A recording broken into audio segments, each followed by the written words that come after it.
Saudi अरब में जो भी 30-35 लाख जो भी आबादी है, जो सुन्नी बहुल देश कहलाता है, वो उसी तरीके से यूएई में तो 15-20% फॉरेनर्स भी बड़ी संख्या में रहते हैं। लेकिन सऊदी अरब में मक्का, रियाद, जद्दा, इसी तीनों मोटे तौर पर इसी तीनों शहर में पूरी आबादी कॉन्सेंट्रेट करती है, जो भी इलाका हो सऊदी अरब का, और वो मुस्लिम आबादी है। तो मुस्लिम आबादी वाले देश ईरान तो है ही है, आपको पता है। ईरान, सऊदी अरब, यूएई, इजिप्ट, इथोपिया, इंडोनेशिया,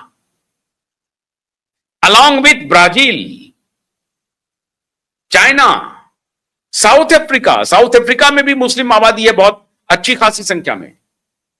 तो साउथ अफ्रीका और रसिया, फिर भारत, ये 11 देशों का मिलन हो रहा है 12 से 13 सितंबर को। कहां पे? दिल्ली में। पाकिस्तान को सीधा संदेश है। अभी ईरान ने कहा है कि टर्की, सऊदी अरब, पाकिस्तान और ईरान का एक ग्रुप बन रहा है। टर्की ने एक सऊदी अरब और पाकिस्तान के साथ एक करार किया है, ईरान भी उसमें शामिल हो रहा है। लेकिन भारत का नेहले पर दहला देखिए। ब्रिक्स में जहां इंडोनेशिया भी है, इजिप्ट भी है, सऊदी अरब अमीरात भी है, यूनाइटेड अरब अमीरात भी है, और सऊदी अरब भी है। तो सऊदी अरब एक तरफ टर्की, पाकिस्तान के साथ मिलकर के एक फ्रंट बना रहा है, लेकिन सऊदी भारत से दुश्मनी नहीं मिलना चाहता है। भारत की कीमत पर वो पाकिस्तान से मित्रता को आगे बढ़ाए, ऐसा सऊदी अरब नहीं करने जा रहा है। क्यों?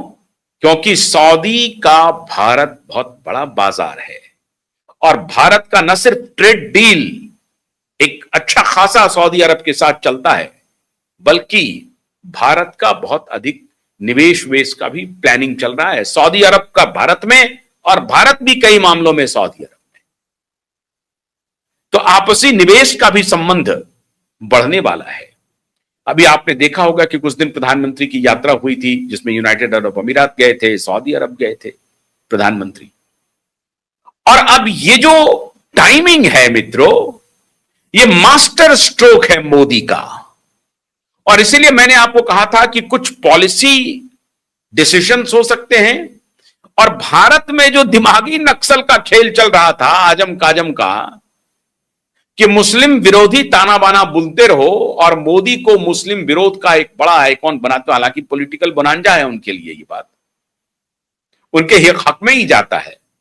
तो मैं तो कई बार मुझे लगता है कि ये आजम काजम जितने हैं, आजमी अख्तर काजमी वगैरह, ये सब मोदी के पेरोल पर तो नहीं है, क्योंकि जितनी मोदी को वो गाली देंगे उतना एक वर्ग कंसोलिडेट होगा मोदी के समर्थन में। तो शंका होती है मन में कि कहीं ये सारे मोदी के समर्थक तो नहीं है। कई बार क्या होता है कि मोदी को गाली देकर के आप मोदी का भला कर देते हैं। जितना मोदी का समर्थन करके मोदी का भला नहीं करेंगे, उतना मोदी को गाली देकर के मोदी का भला कर देंगे। ऐसा भी प्रतीत होता है। बहुत सारे पत्रकार हैं जो कहते हैं मोदी के पेरोल पर मतलब मोदी उनको पैकेट पहुंचाता है कि नहीं पहुंचाता है भगवान जाने। लेकिन पावर गैलरी में बड़ी चर्चा होती है कि साहब मोदी को गाली देकर के बहुत सारे लोग मोदी का भला कर देते हैं, और उस श्रेणी में बहुत सारे पत्रकार हैं जो दिन रात मोदी को कोसते रहना, मुसलमानों को मोदी का खौफ दिखाते रहना। उससे एक नुकसान तो होता है कि एक कंसोलिडेशन एक तरफ होता है, लेकिन दूसरे वर्ग का कंसोलिडेशन मोदी की तरफ होता है, और फिर मोदी कास्ट विभेद से ऊपर निकल जाते हैं और मोदी को इसका लाभ मिलता है। तो मोदी वहां भी खुश हैं, दो गाली हमें। लेकिन और जो दिमागी नक्सल हैं, जो यदा कदा मोदी के खिलाफ षड्यंत्र आज से नहीं 2002 से रच रहे हैं, मोदी के बहाने वाजपेयी पर निशाना था किसी जमाने में, क्योंकि वाजपेयी एक मॉडरेट चेहरा आ गए थे, तो मोदी को निशाना टारगेट बनाया गया कि देखो मोदी ने यह कृत्य किया है, ये इनकी पार्टी का है, ये तो हिंसक पार्टी है, सांप्रदायिक पार्टी है। ठीक ठाक चल रहा था माहौल, लेकिन 2002 में पूरा षड्यंत्र करके विलेन बनाने के लिए पूरा काले किया गया। राष्ट्रीय स्तर पर भारतीय जनता पार्टी को उसका नुकसान भी है। 2000 चुनाव में बीजेपी चुनाव हारी, लेकिन 2002 में पोस्ट गोधरा चुनाव में मोदी चुनाव जीत गए, और तब से जो मोदी जीते उसके बाद मोदी हारे ही नहीं। तो मोदी के तो हक में चला गया पूरा मामला। राष्ट्रीय स्तर पर भले ही वाजपेयी जी को सत्ता गंवानी पड़ी, लेकिन मोदी के हक में हो गया वो पूरा मामला। तो अब ये जो ताना बाना है अभी 12 से 13 सितंबर का मित्रों, वो सिर्फ मोदी विरोधियों के बैंड वैगन को बहुत बड़ी चुनौती देश के अंदर नहीं है, वरन कि देश के बाहर जो मोदी को डिस्टेबलाइज करने वाला कैंप है उसको सीधी चुनौती है। मित्रों, कहा जा रहा है कि अजित डोभाल जो चाइना गए हैं वो इस दौरान वहां पर बातचीत कर रहे हैं कि 2019 और 20 में गलवान घाटी हुआ, 20 में, और सीमा का जो विवाद है चाइना के साथ उसे वंस फॉर ऑल सेटल कर लिया जाए, और ये दोनों पड़ोसी देश आपस में राइवलरी ना करें, आपस में दुश्मनी के बजाय आपस में परस्पर विश्वास के वातावरण में व्यापार को आगे बढ़ाएं।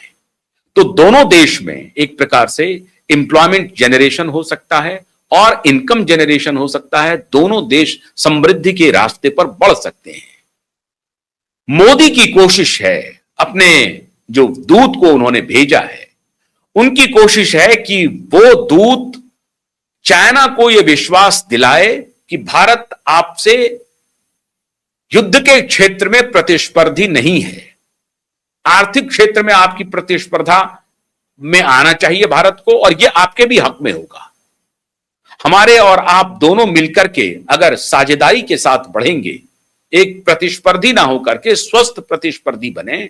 स्वस्थ प्रतिस्पर्धी का मतलब हुआ कि आप हमारे लिए कोई प्रोडक्ट तैयार कर रहे हैं, हम उसको असेंबल कर रहे हैं, या हम कोई प्रोडक्ट तैयार कर रहे हैं, आप अपने यहां असेंबल कर रहे हैं, और दोनों मिलकर के अगर ये काम करते हैं तो पूरी दुनिया का बाजार हम ओपन कर सकते हैं, दोनों मिलकर के सहायता कर सकते हैं। और भारत तब से चौकन्ना है जब से एक डिप्लोमेट, अमेरिकी डिप्लोमेट ने भारत की धरती पर कहा कि हम वो गलती नहीं करेंगे जो चाइना के साथ अमेरिका ने किया है, भारत के साथ वो गलती नहीं करेंगे, भारत को हम आर्थिक शक्ति नहीं बनने देंगे। भारत के कान तब से खड़े हैं कि ठीक है, कोई बात नहीं है, तुम हमें आर्थिक शक्ति नहीं बनने दोगे, लेकिन हम अपने पड़ोसी देश के साथ क्यों युद्ध करें? हमारी दोनों की सभ्यता प्राचीन है, पुरानी है, और परस्पर विश्वास की सभ्यता अतीत में रही है। जो मॉडर्न दो नेशन हैं, चाइना और भारत, उसमें भले ही अविश्वास का वातावरण हुआ, और उसका एक बड़ा कारण अमेरिकी कैंप रही है।